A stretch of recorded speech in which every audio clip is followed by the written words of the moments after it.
ಈ ಬಿಡದಿ ವಿಷಯ ಕಾರ್ಪೊರೇಷನ್ ಮಾಡಿದ ಎಷ್ಟು ವರ್ಷ? 1 ವರ್ಷ ಆಗಿದೆ.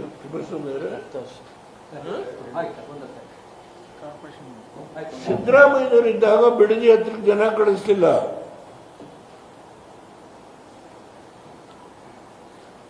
ಕಾರ್ಪೊರೇಷನ್ ಮಾಡಿ ರಾಮನಗರ ಸೇರಿದಂತೆ ಬೆಂಗಳೂರು ದಕ್ಷಿಣದ ಕಾರ್ಪೊರೇಷನ್ ಸಿದ್ದರಾಮಯ್ಯನವರು ಬಿಡದಿ ಹತ್ರ ಕಳಿಸ್ಲಿಲ್ಲ. ಆದರೆ ಇವರು ಬಂದ 1 ತಿಂಗಳೇ ಆಗಿಲ್ಲ. ಇಲ್ಲಿ 40,000 ಸೈಟ್ರವರೆಗೆ ನಿವೇಶನ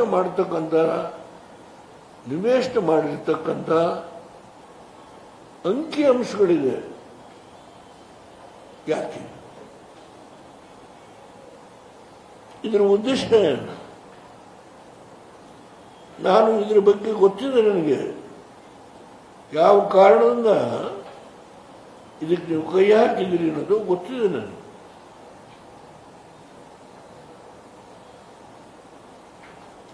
ನೀವು ಸಿದ್ದರಾಮಯ್ಯನವ್ರನ್ನ ತೆಗೆದು ಹೈಕಮಾಂಡನ್ನು ಒಲಿಸ್ಕೊಡ್ಲಿಕ್ಕೆ ಏನೇನು ಮಾಡಿದ್ರಿ ಆಶ್ವಾಸನ, ಅದನ್ನ ನೀವು ಇವತ್ತು ಸಂಪೂರ್ಣಗೊಳಿಸಬೇಕು.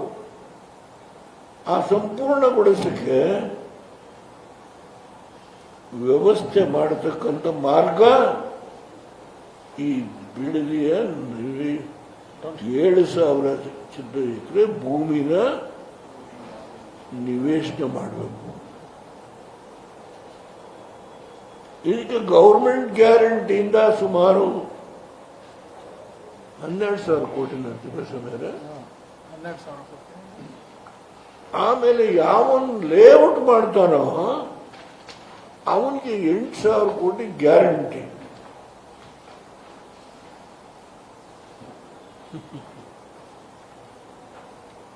ಇದು ಬಹಳ ದಿನ ಬಚ್ಚಿಟ್ಟು ಇಡ್ಲಿಕ್ಕೆ ಸಾಧ್ಯ ಇಲ್ಲ.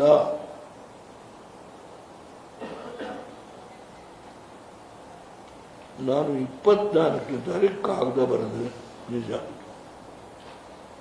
ನಿಮಗೆ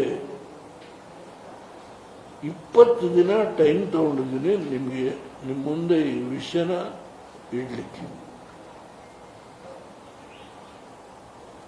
ನಾನು ಹೋರಾಟಕ್ಕೆ ಹೋಗಿಲ್ಲ. ಹೋದರೆ ಪ್ರಚೋದನೆ ಮಾಡಿದ್ರು ಅಂತ ನನ್ನ ಮೇಲೆ ಆಪಾದನೆ ಬರಬಾರದು ಅಂತ ಹೇಳಿ ನಾನು ಹೋಗಿಲ್ಲ. ಕುಮಾರಸ್ವಾಮಿಯವರು ಇವತ್ತು ಹಾಲಿ ಮಂತ್ರಿಗಳು ಆ ಕ್ಷೇತ್ರದಿಂದ ಗೆದ್ದಿದ್ದಾರೆ. MP ಆಗಿದ್ದಾರೆ, ಮುಖ್ಯಮಂತ್ರಿ ಆಗಿದ್ದಾರೆ, ಕೇಂದ್ರ ಸರ್ಕಾರದ ಮಂತ್ರಿ. ಅವರು ರಾಜಕೀಯ ಜೀವನದಲ್ಲಿ ಹಾಸನದಲ್ಲಿ ರೇವಣ್ಣ, ಇಲ್ಲಿ ರಾಮನಗರದಲ್ಲಿ ಕುಮಾರಸ್ವಾಮಿಯವರು ಹೀಗೆ 30 ವರ್ಷದ ಹಿಂದೆ ಬಂದು ಸೆಟ್ಲ್ ಆದರು. ಹೊಸ್ತೇನಲ್ಲ. ಆಮೇಲೆ ನೆನ್ನೆ ಬಂದು ಯಾವುದೋ ಸ್ವಂತ ಒಂದು ಉದ್ದೇಶದಿಂದ ಮಾಡಿದ್ದಾರೆ ಎಂಬ ಪ್ರಶ್ನೆ ಇದೆ. ನಾನು ಈಗಲೂ ಮುಖ್ಯಮಂತ್ರಿಗಳಿಗೆ ಮನವಿ ಮಾಡ್ತೇನೆ, ನೀವು ಸಿದ್ದರಾಮಯ್ಯನವರನ್ನು ತೆಗೆದು ಹೈಕಮಾಂಡ್ಗೆ ಏನು ಆಶ್ವಾಸನೆ ಕೊಟ್ಟಿದ್ದರೆ ಅದನ್ನು ಫುಲ್ಫಿಲ್ ಮಾಡೋದಕ್ಕೆ ನಿಮಗೆ ಬೇರೆ ಮಾರ್ಗಗಳು ಬೇಕಾದಷ್ಟಿದೆ. ಅದನ್ನು ಬಳಕೆ ಮಾಡ್ಕೊಳ್ಳಿ. ಈ ಬಡ ರೈತರು 60,000 ಲೀಟರ್ ಹಾಲು ಕರೆದು ಒಂದು ಟನ್ನ ತಿನ್ನೋರಿದ್ದಾರಲ್ಲ, ಅವರ ಹೊಟ್ಟೆ ಮೇಲೆ ಹೊಡಿಬೇಡಿ. ನಾನು ಈ ಕಾಗದದಲ್ಲಿ ಹೇಳಿದ್ದೇನೆ, ನಾನು ಧರಣ ಕೂರ್ತೇನೆ, ನೀವು ಮುಂದುವರೆದ್ರಿ ಅಂತ ಹೇಳಿ ಮಹಾತ್ಮ ಗಾಂಧಿ ಸ್ಟ್ಯಾಚ್ಯೂ ಮುಂದೆ ಧರಣ ಕೂರ್ತೀನಿ ಅಂತಲೂ ಬರೆದಿದ್ದೆ. ನಾನು ಅಪೀಲ್ ಮಾಡ್ತಾ ಇದ್ದೇನೆ, ನನ್ನನ್ನು ಆ ಸನ್ನಿವೇಶಕ್ಕೆ ದೂಡಬೇಡಿ. ಇವತ್ತೇನು ರೈತರ ಮೇಲೆ FI ಹಾಕಿದರೆ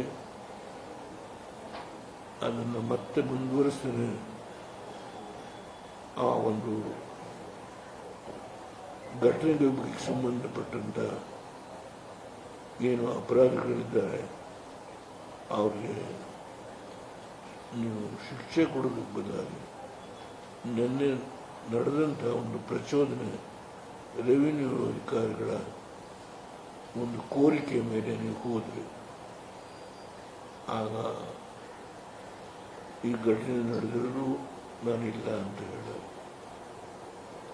ನೀವು ರೈತರ ಮಕ್ಕಳೇ, SP ಇರ್ಬೋದು, IG ಇರ್ಬೋದು, ರೈತರ ಕಷ್ಟ, ಅವ್ರ ನೋವುಗಳನ್ನ ಅರ್ಥ ಮಾಡಿಕೊಳ್ಳೋ ಶಕ್ತಿ. ಒಂದು ಕಡೆ ಕಾನೂನು ಪಾಲನೆ ಮಾಡಬೇಕು, ನಿಜ ಒಪ್ಕೊಳ್ತೀನಿ. ಆದರೆ ಎಂತೆಂಥ ಸಂದರ್ಭದಲ್ಲಿ ಸರ್ಕಾರ ಯಾವ ರೀತಿ ನಿರ್ಣಯಗಳನ್ನು ತೆಗೆದುಕೊಂಡಿದೆ, ನಾನು ಹಲವಾರು ಉದಾಹರಣೆಗಳನ್ನು ಕೊಡಬಲ್ಲೆ. ನಾನು